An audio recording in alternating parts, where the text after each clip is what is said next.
Hello everyone, and welcome to my Duel Today official news channel. I hope everyone is having a wonderful day. Before we begin, please hit the subscribe button and give this video a thumbs up. Stefan recommends to Gabi in their bedroom that they obtain Kristen's Demira shares through Rachel.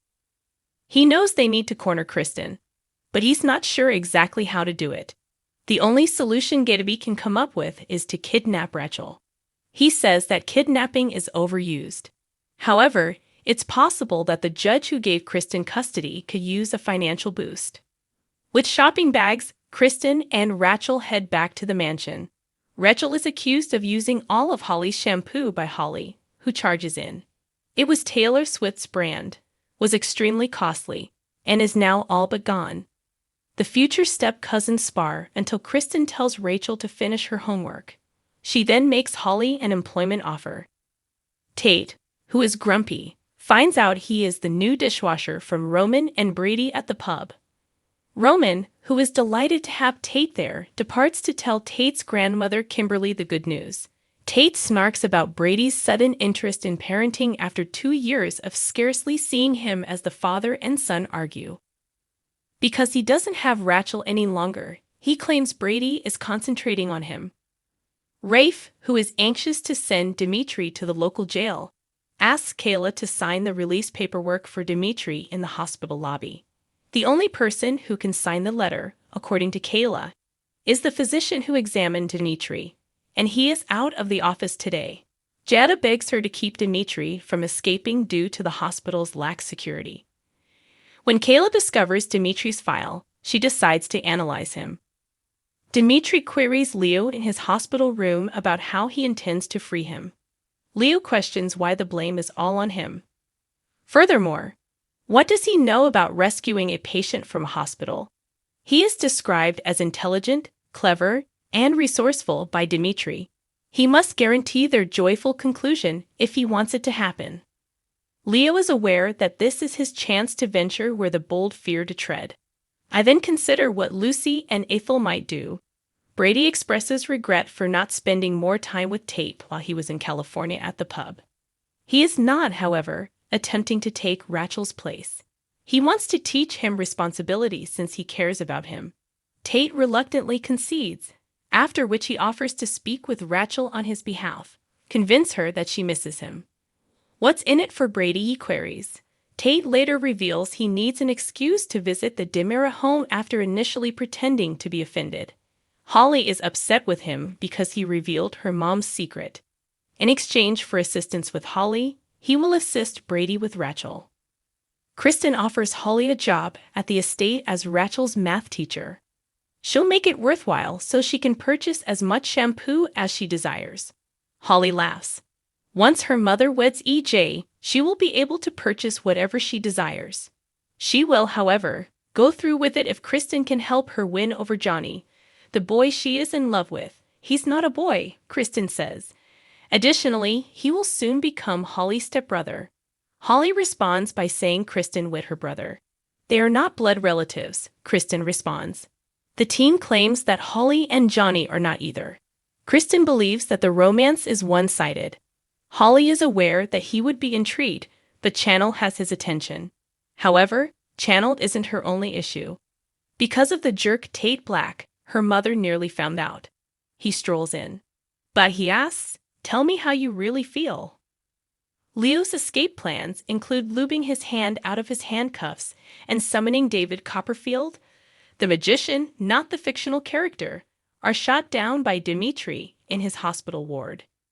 Finally, Leo volunteers to use a paperclip to attempt to open the lock. Kayla comes in and hurls Leo outside while he works on the handcuff. Dimitri, who is seated next to her, unties the shackle and reaches out to seize her. Leo overhears Rafe telling Jada in the hospital lobby that a nurse carrying a wheelchair for Dimitri is heading down from the 5th floor. Leo sprints off. With the information that Dimitri is about to be put behind bars, Kate meets Roman and Brady at the pub. Later, while they talk about Tate, Kate makes a joke about how she can't relate to having rowdy children. Hers were unquestionably angels. Brady can't believe the boy who thought he hung the moon is suddenly his biggest critic, even if he is aware that he is not the first parent to deal with an angry child. The worst part is that he largely agreed with what he stated. All parents make errors, Kate assures him. But you just have to go on.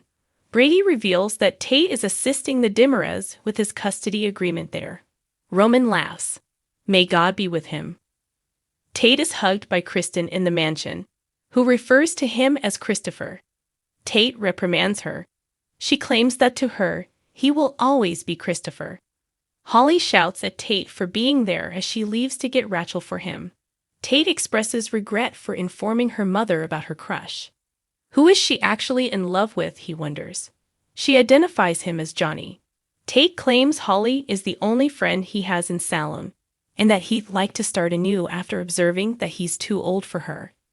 Gabi yells in their room that bribing a judge is just as unlawful as kidnapping. She understands that they require Rachel to be in difficulty, which Kristen is to blame for. Then, if Brady doesn't sign up her shares, they'll go to Brady with evidence that she's a bad mother. They think Brady will help plan it. Stefan points out that because Kristen would insist they remove the proof, their strategy will ultimately result in them stabbing him in the back. Consider another strategy then. What do you think? Stefan asks. Gabi queries.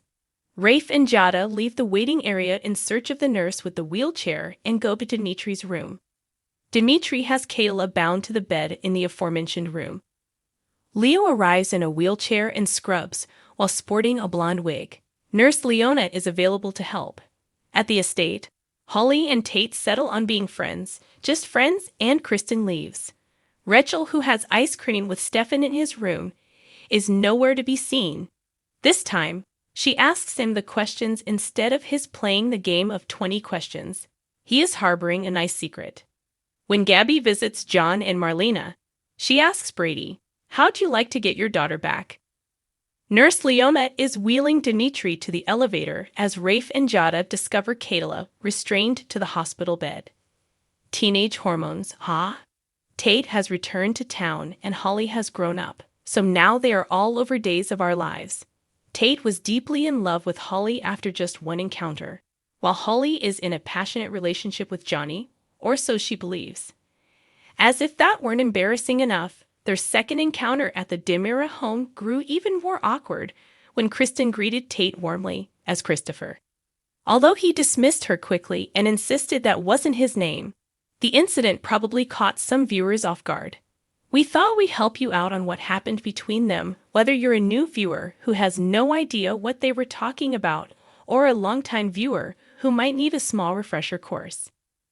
Imagine Salem in 2014. Days of Our Lives Kristen, Eileen Davidson, was still playing the role at the time, who was dumped at the altar by Brady for drugging and raping Eric, returns home after a protracted vacation. In her absence, Brady had fallen in love with Theresa, formerly portrayed by Jen Lilly, but now Emily O'Brien. Married her, got divorced, and then moved on, until Kristen's arrival forced him back into Theresa's arms. But if there's one thing Kristen excels at, it's obsessing over Brady and being ferociously envious of everyone he's with. Additionally, Kristen was already furious with Theresa for putting John in a coma. So when Kristen overheard the then brunette confessing that she was carrying Brady's child after their most recent liaison, she thought it was the ideal opportunity for retaliation. Before Brady even knew he was going to be a father, she had her thugs abduct Theresa, remove the embryo, and implant it into her. She then left town while claiming to have carried a piece of Brady with her and to have given birth to young Christopher in Italy. Unfortunately, the infant had an immunological disorder from birth, necessitating a bone marrow transplant, which meant he required his real family. The truth was eventually revealed. Christopher received his transplant from Theresa, and she and Brady received their son back, renaming him Tate. That ended the matter. The icing on the cake was some additional kidnapping, a castle, and Kristen plunging to her apparent death after a fight with Marlena lasting a few years. Tate, though, will always be remembered by Kristen as the young child she abducted from his parents and gave birth to in Italy. Thanks for watching if you like this video. So please don't forget to subscribe my channel and don't miss any update.